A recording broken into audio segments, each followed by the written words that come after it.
자, 여러분, 오늘은요, 5-2단원 물가와 실업에 대해서 배울 텐데요. 그 전에 잠깐 지난 시간에 배웠던 국내 총생산 단원 뒤쪽, 이쪽에 있는 경제성장에 대해서 간단하게 보고 넘어가도록 할게요.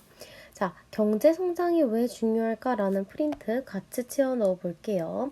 경제성장이라는 것은요, 결국에 우리가 지난 시간에 배웠던 국내 총생산, 즉 GDP가 증가하는 것이라고 할 수 있습니다. 우리가 지난 시간에 GDP를 배울 때 GDP의 의의는 그 나라의 경제 규모, 경제 성장을 알 수 있다는 점에서 중요하다고 했는데요. 이렇듯이 한 나라의 경제 규모가 지속적으로 커지고 생산 능력이 향상되는 것을 우리는 경제 성장이라고 합니다.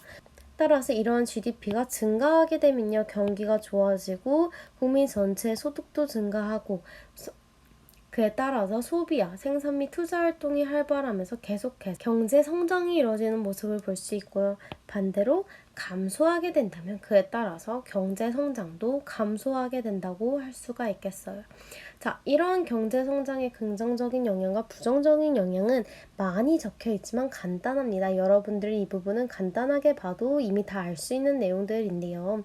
긍정적인 영향, 나라가 경제 성장을 하게 된다면요. 그에 따라서 재화와 서비스 양도 증가하고요. 이것들을 생산하는 일자리도 많아지게 됩니다.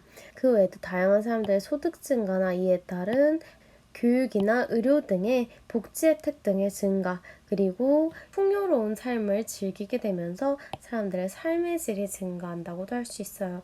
하지만요, 여러분, 지난 시간에 배웠듯이 국내 총생산이 꼭 긍정적인 영향만 가져오는 것은 아니라고 했습니다. 자, 그래서 경제 성장을 하게 되면요, 그때 말했죠. 필연적으로 따라오는 거, 환경오염 같은 것들, 이렇게 삶의 질을 저하시키는 요인들도 발달을 같이 할 수가 있고요. 사람들이 바빠지게 됨에 따라서 여가 시간이 부족해질 수도 있어요. 자, 그리고 빈부격차나 계층 간의 갈등 확대와 같은 문제들도 발생할 수가 있다는 거죠. 그래서 우리는 경제 성장을 할 때 긍정적인 영향과 부정적인 영향을 나눠 살펴볼 수 있는데요. 보면은 조금 중복되거나 상충되는 것들이 있어요. 그래서 우리가 지난 시간에 GDP의 한계를 배울 때 이 GDP를 통해서 사람들이 어떻게 살고 있는지는 알 수 없다. 즉 GDP가 높다고 해서 모두 다 행복한 나라라고 할 수도 없고요. 빈부격차가 적은 나라라고도 할 수 없다는 점 함께 살펴봤습니다. 따라서 이 부분은 그냥 간단하게 읽고 넘어가면 되겠고요. 마지막으로 우리 경제성장을 위한 노력 한번 살펴볼게요. 경제성장을 하기 위해서는요, 우리 모두가 함께 힘을 합해서 노력해야 됩니다. 각각의 역할들을 나누어서 살펴볼 수 있는데요. 가장 먼저 가계, 즉 우리의 가정에서는요, 합리적인 소비를 할 수가 있죠. 자, 그래서 합리적인 소비를 하면서 가계에서 열심히 저축을 하는 것이 중요합니다. 자, 이렇게 우리가 저축이 중요한 이유는 우리가 은행에 예금한 돈을 어디에서 쓰냐? 기업 같은 데에서 빌려가서 거기에서 생산이나 투자를 위해서 열심히 활용을 하는데요. 이렇듯이 기업은 이러한 투자비를 바탕으로 공장 설비를 늘릴 수도 있고요. 새로운 기계를 투입하고 연구 개발을 열심히 힘쓰면서 결국에 생산성 향상을 도모할 수 있습니다. 이러한 생산성의 향상은 곧 기업의 발전으로 나타나게 되겠죠. 자, 그리고 마지막으로 기업에서 일하는 근로자의 경우 개인적으로 자기 개발이나 공부를 통해서 전문성을 향상시키고 생산성을 향상시키기 위한 노력도 할 수가 있습니다. 자, 여러분 이 5-1쪽 뒤에 경제성장 단어는 매우 간단하기 때문에 그냥 프린트로만 오늘 보고 넘어가고요. 지금부터 5-2단원 물가와 실업에 대해서 살펴보도록 할게요. 자, 이어서 오늘 살펴볼 단어는요. 5-2단원 물가와 실업이라는 단원입니다. 자, 우리가 오늘 살펴볼 이 단어는 물가라는 게 뭔지, 그래서 우리가 물가가 오른다, 내린다, 이런 게 어떤 이유에서 나타나며 어떤 영향을 미치는지 살펴보고요. 그리고 두 번째, 실업이 무엇인지 한번 살펴볼 겁니다. 우리가 실업이 심각하다라고 사회 문제로 얘기를 하잖아요.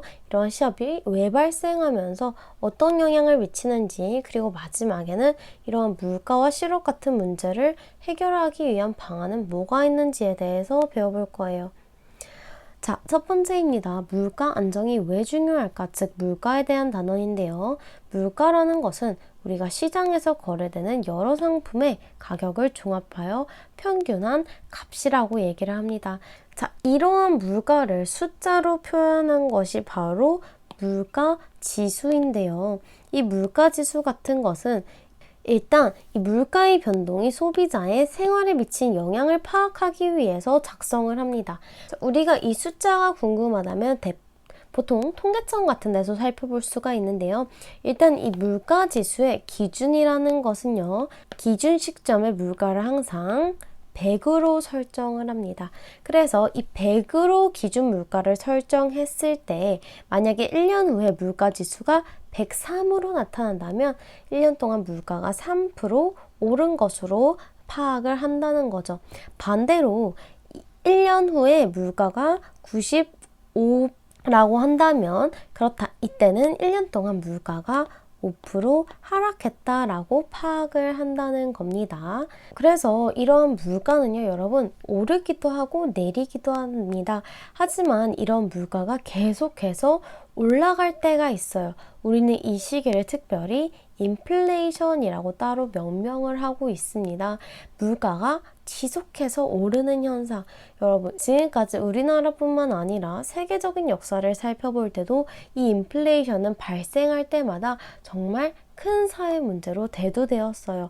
자, 이 인플레이션을 일단 왜 일어나는지 한번 원인을 살펴봅시다. 원인은요, 크게 세 가지로 나눠볼 수 있어요. 첫 번째, 국가 전체의 공급보다 수요가 많을 경우입니다. 우리가 예전부터 수요와 공급에 대해서 계속 배우고 있는데요. 당연한 원리죠. 공급보다 수요가 많은 이 경우를 초과 수요라고 했고요. 이렇게 수요가 더 많은 경우에는 수요자 사이에서 계속해서 경쟁이 발생하면서 물가가 상승한다고 했죠. 자, 이러한 현상은요, 국가 전체로 봤을 때도 동일하게 적용됩니다. 국가 전체의 공급량보다 수요량이 많은 경우 당연히 물가 상승으로 인해서 인플레이션이 발생을 하게 되고요. 자, 두 번째 원인은요, 통화량 증가가 있습니다. 즉, 이 말은 시중에 유통되는 돈이 많아지는 상태라는 거예요. 예를 들어 나라에서 돈을 많이 찍어내면요, 이렇게 시중에 통화량이 증가할 수가 있습니다. 이러한 통화량이 증가하게 되면 왜 인플레이션이 일어나는지 한번 살펴볼게요. 자, 통화량이 증가되게 되면요, 시중에 돈이 많이 돌아다니죠. 사람들이 갖고 있는 돈이 많아지다 보니까 사람들은 소비나 투자를 많이 하려고 합니다. 하지만 동시에 어떤 현상이 일어나면 너도 나도 모두 돈을 갖고 있기 때문에 그 돈의 가치는 떨어지게 된다는 거죠. 자, 돈이라는 것은 상대적이기 때문에 여러분, 우리가 모두 평균적으로 100만 원을 월급으로 받을 때 이때는 우리가 1000만 원을 받는 사람을 돈이 많다, 부자라고 해요. 자, 그런데 지금 이 인플레이션 같은 경우는요, 모두가 월급이 1000만 원을 받는 상황인 겁니다.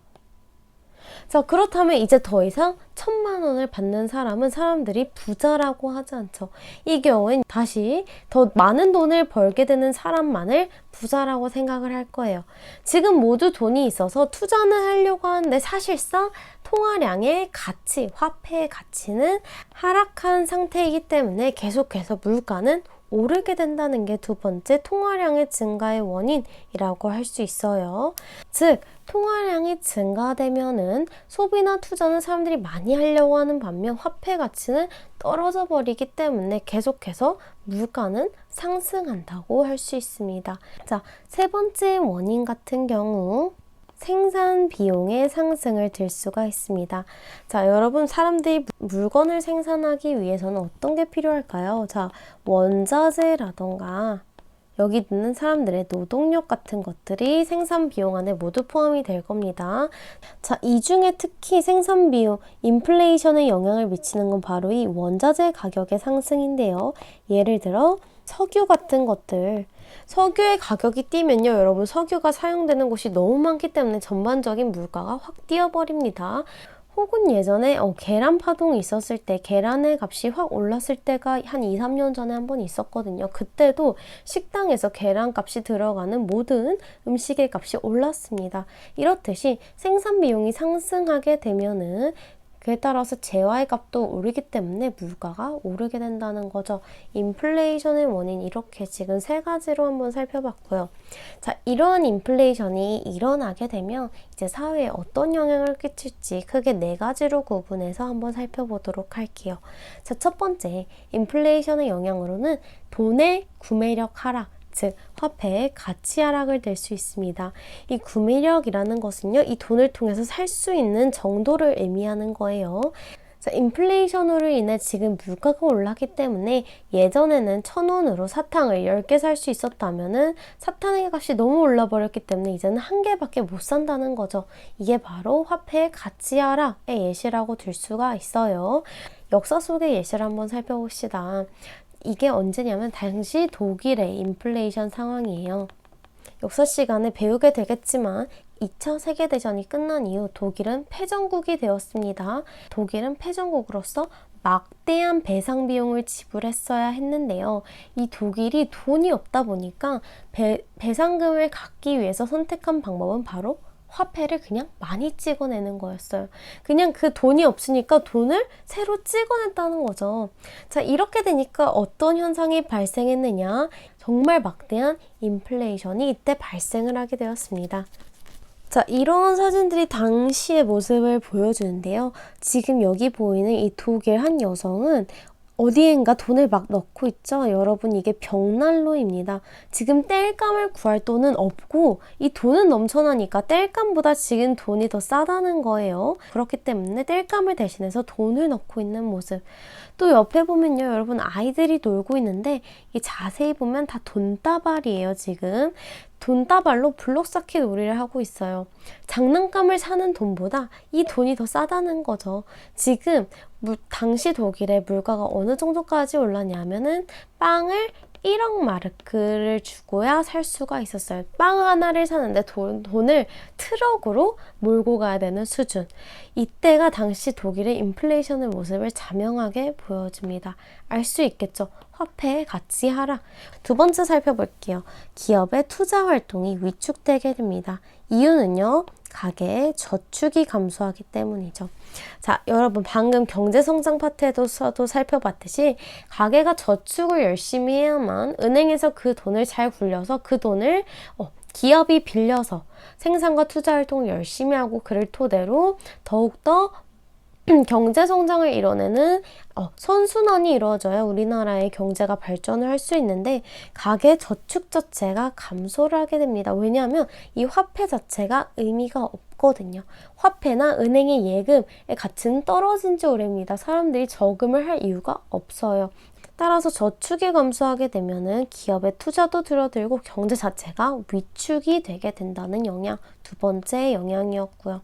자, 세 번째 영향 살펴보면은 이 인플레이션이 발생하게 되면요, 실물 자산의 가치가 상승을 하게 됩니다. 자, 우리가 방금까지 인플레이션이 발생하게 되면 화폐나 예금의 가치가 없어진다고 했어요. 지금 이런 것들이 이제 가치가 없어요. 대신에 그럼 사람들이 뭐에 집중을 하기 시작하냐면 실물 자산, 즉 땅이나 건물, 부동산 같은 것에 집중하기 시작한다는 거죠. 자, 여러분, 우리가 금을 왜 중요시할까요? 사람들이 금을 왜 미리 사놓는지 생각을 해본 적이 있나요? 사람들이 금을 사놓는 이유는요, 금이 가장 안정적인 자산 중 하나이기 때문이에요. 내가 예를 들어 10,000원어치의 금이 있다고 생각을 해봅시다. 여러분, 평소에 경제가 안정적일 때는 괜찮아요. 금을 갖고 있으나 10,000원짜리 한 장을 갖고 있으나 비슷한 가치를 받을 수가 있거든요. 그런데 이 인플레이션이 발생하게 되면 인플레이션의 정도에 따라 다르겠지만 100원보다도 못한 가치로 전락해버릴 수가 있어요. 자, 그런데 금을 10,000원어치 금을 갖고 있는 경우에는 사람들이 나중에 경제가 언젠가 안정적으로 변했을 때 이 10,000원의 가격만 그 가치를 안정적으로 보장을 받을 수 있다는 거죠. 따라서 사람들은 경제가 불안정할수록 이러한 금이나 땅과 같은 실물 자산에 집중을 하기 시작합니다. 그래서 땅, 건물, 부동산 등의 가치는 상대적으로 상승을 하게 되죠. 그래서 이때 어떤 사회 문제가 발생할 수 있냐? 부동산 투기 같은 거. 사람들이 실거주 목적이 아니라 돈을 벌기 위한 목적으로 부동산을 마구마구 사들이는 이런 불건전한 거래가 성행하는 모습을 볼 수도 있습니다. 따라서 인플레이션 때는 화폐 가치의 가락이 하락하기 때문에 이런 실물 자산의 가치가 상승한다는 게 세 번째 영향이었고요. 자, 네 번째 영향 살펴보면요. 무역의 불균형이 발생을 합니다. 자, 인플레이션이 발생을 했다고 생각합시다. 예전에는 1,000원이면 살 수 있었던 빵을 이제는 100만 원 주고 사야 돼요. 아까 독일의 상황과 비슷하죠? 지금 자국 상품, 우리나라 안의 가격이 너무 비싸요. 이런 경우에 어떻게 하냐면 외국 상품을 값싼 것을 수입해오기 시작하죠. 이렇기 때문에 국내의 경제 활동에서 볼 때 수출은 감소하고 수입이 증가하는 무역 불균형이 발생을 하게 됩니다. 그래서 우리 인플레이션의 영향은 이렇게 네 가지로 한번 살펴봤고요. 방금 배웠던 내용을 한번 복습해보는 시간 가져볼게요. 지금 인플레이션이 발생해지면 유리해지는 사람과 불리해지는 사람을 구분하라고 했어요. 자, 가나다라 상황이 있는데 여러분들 교과서에 있는 내용이니까 한 번씩 생각을 해볼까요?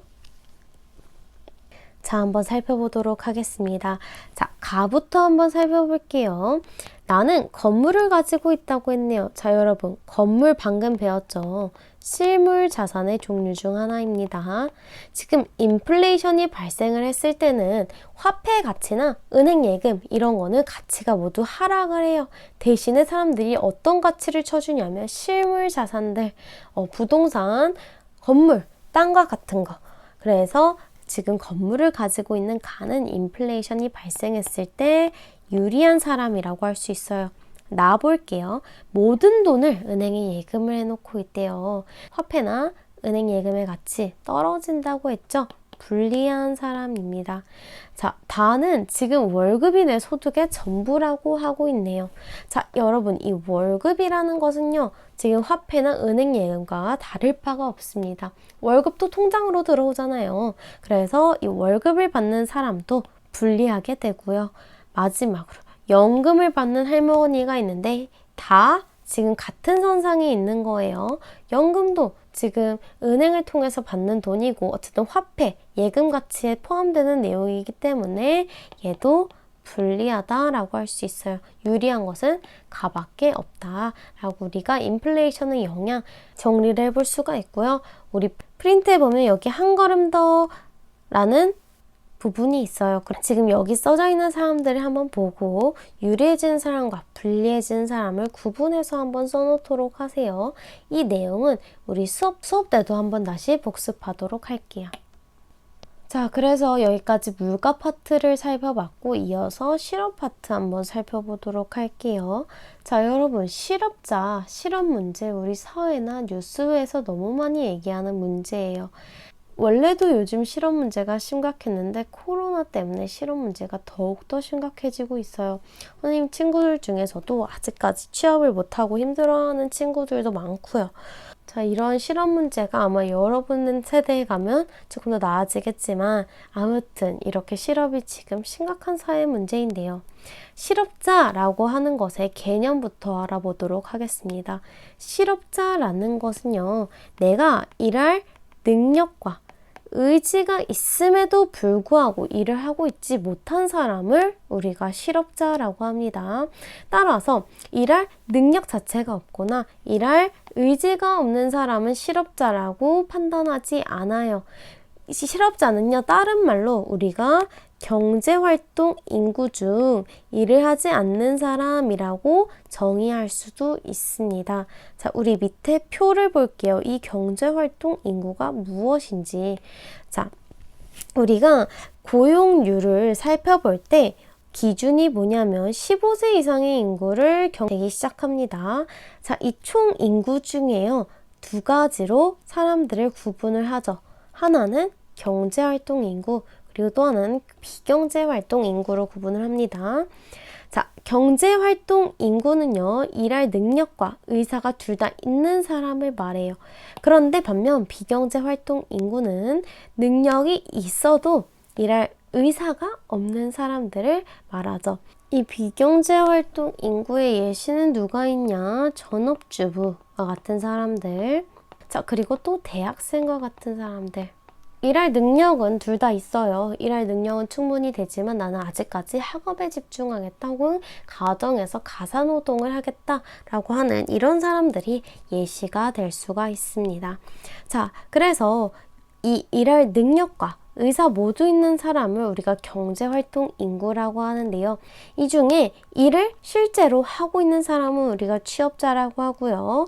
일을 하고 있지 않는 사람은 실업자라고 하죠. 즉, 일할 능력과 의사가 모두 있는데 지금 그럼에도 불구하고 일을 하고 있지 못한 사람을 의미하는 겁니다. 자, 그래서 실업자의 개념은 잘 알았을 것 같고 이 용어들은 개념들을 이해하는데 필요한 내용이라서 넣어둔 거니까 한 번씩 꼭 참고하세요. 자, 다음으로 넘어갑니다. 자, 우리가 지금 실업자의 개념을 알았다면 이 실업이 도대체 왜 발생하는지 알아야겠죠. 실업의 원인 간단합니다. 짧게 한번 살펴볼게요.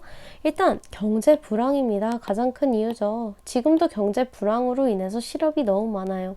경제 불황, 즉 아까 우리 배웠듯이 경제 성장이 침체되면요.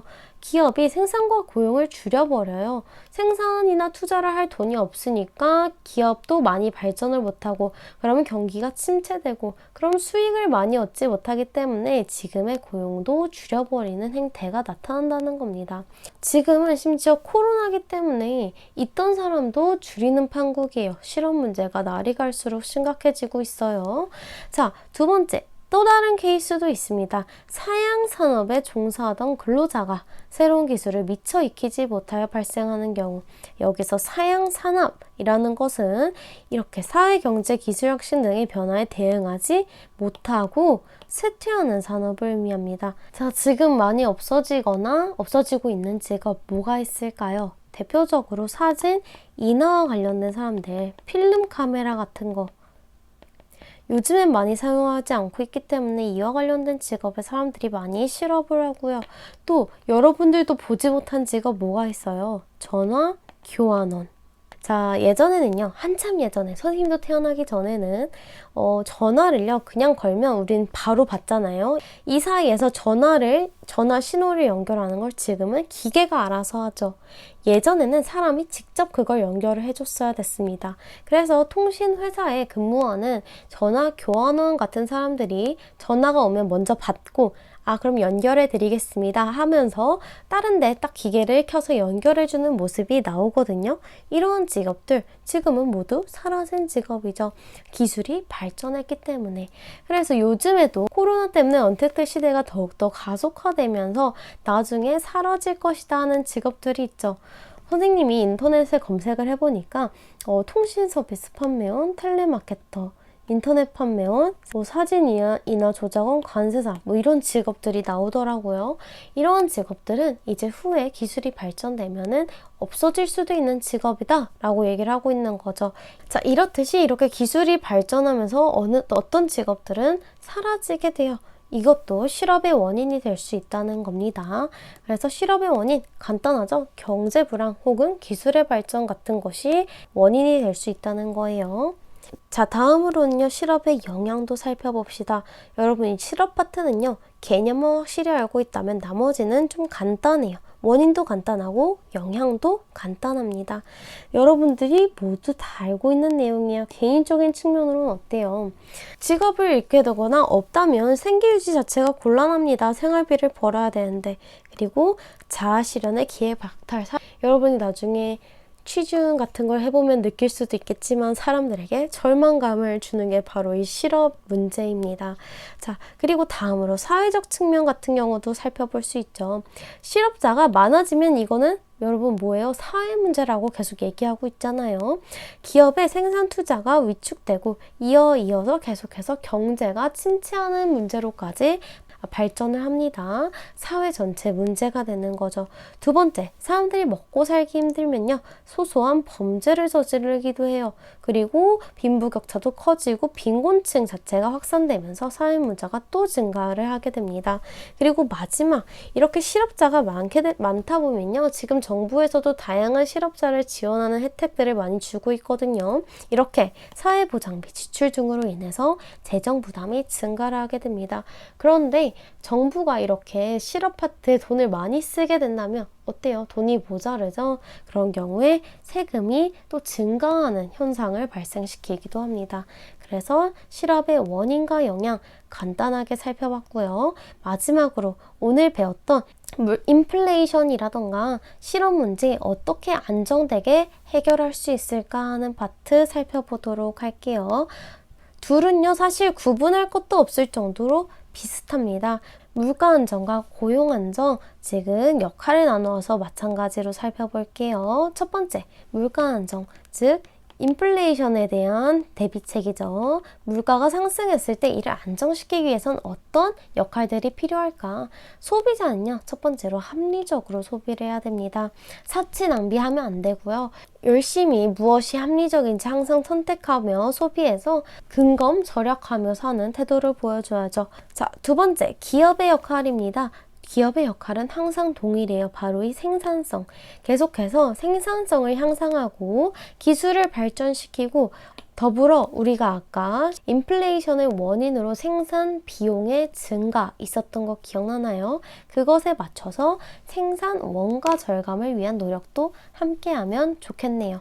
자, 세 번째, 근로자의 역할 같은 경우는요. 여러분, 지금 인플레이션이 있는 경우에는 근로자가 예전과 똑같은 월급을 받았을 때 절대 예전의 생활을 영위할 수가 없어요.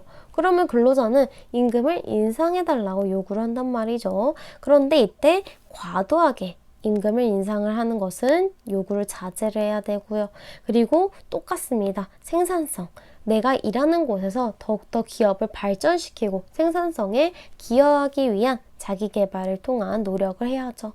자, 마지막 네 번째는요. 정부는 이 인플레이션 전반의 문제를 해결하기 위해 일단 재정 지출을 축소해야 됩니다. 그러면서 기업끼리 공정한 경쟁을 하고 서로 발전할 수 있도록 유도해주는 정책들이 필요하겠죠. 자, 이렇게 물가 안정의 방향 살펴봤고요. 고용 안정도 이와 비슷합니다. 자, 고용 안정, 즉 실업 문제에 대해서 기업은요, 계속해서 생산성 향상에 노력을 합니다. 지금 실업 문제 또한 경제 불황이 원인이 된다고 했어요. 기업이 계속해서 발전한다면 이에 따라서 생산과 투자가 늘어나고 일자리도 늘어나게 될 거라는 거죠. 그래서 기업은 계속해서 생산성을 발전시키기 위해 노력해야 됩니다. 그리고 그와 더불어 고용 안정과 일자리 창출을 함께 노력해야죠. 자, 두 번째, 근로자 같은 경우에는 똑같다고 했잖아요. 전문성과 생산성 향상, 자기 개발을 통해서 계속해서 기업의 생산성을 향상시키는데 같이 노력을 해야 됩니다. 마지막, 정부 같은 경우는요. 지금도 흔히 볼 수 있죠. 정부가 실업 문제에 대해서 청년들에 대해서 다양한 대책을 내놓고 있거든요. 그래서 직업훈련 기회나 취업정보 제공, 직업 박람회 같은 거 다양한 지원을 해주고 또 요즘에 뭐 해주고 있어요? 생활비 지원 같은 것도 해주는 정책이 있습니다. 이와 같이 다양한 지원을 제공해 줘야 된다라는 게 고용안정, 즉 실업 문제에 대한 해결책이라고 할 수 있겠어요. 자, 그래서 여러분 오늘 물가와 실업이라는 단원에 대해서 살펴봤는데 이 두 단원 다 사실 내용이 많은 파트는 아니에요. 선생님이 간단하게 봤던 파트들 있죠. 거기는 오늘 수업한 만큼 가볍게 간단하게 봐도 되는 파트라는 겁니다. 자, 그래서 오늘도 수업 잘 들은 만큼 그 내용 모두 프린트에 채워 넣도록 하고요. 마지막으로 라이브 워크시트까지 빈칸 많이 없거든요. 채워서 제출하도록 하세요. 자, 그럼 다음 주에 만나도록 하고요. 다음 주 등교 수업 때는 마지막 단원 함께 하면서 정리도 조금씩 해볼게요. 자, 오늘 수업은 여기서 마치겠습니다.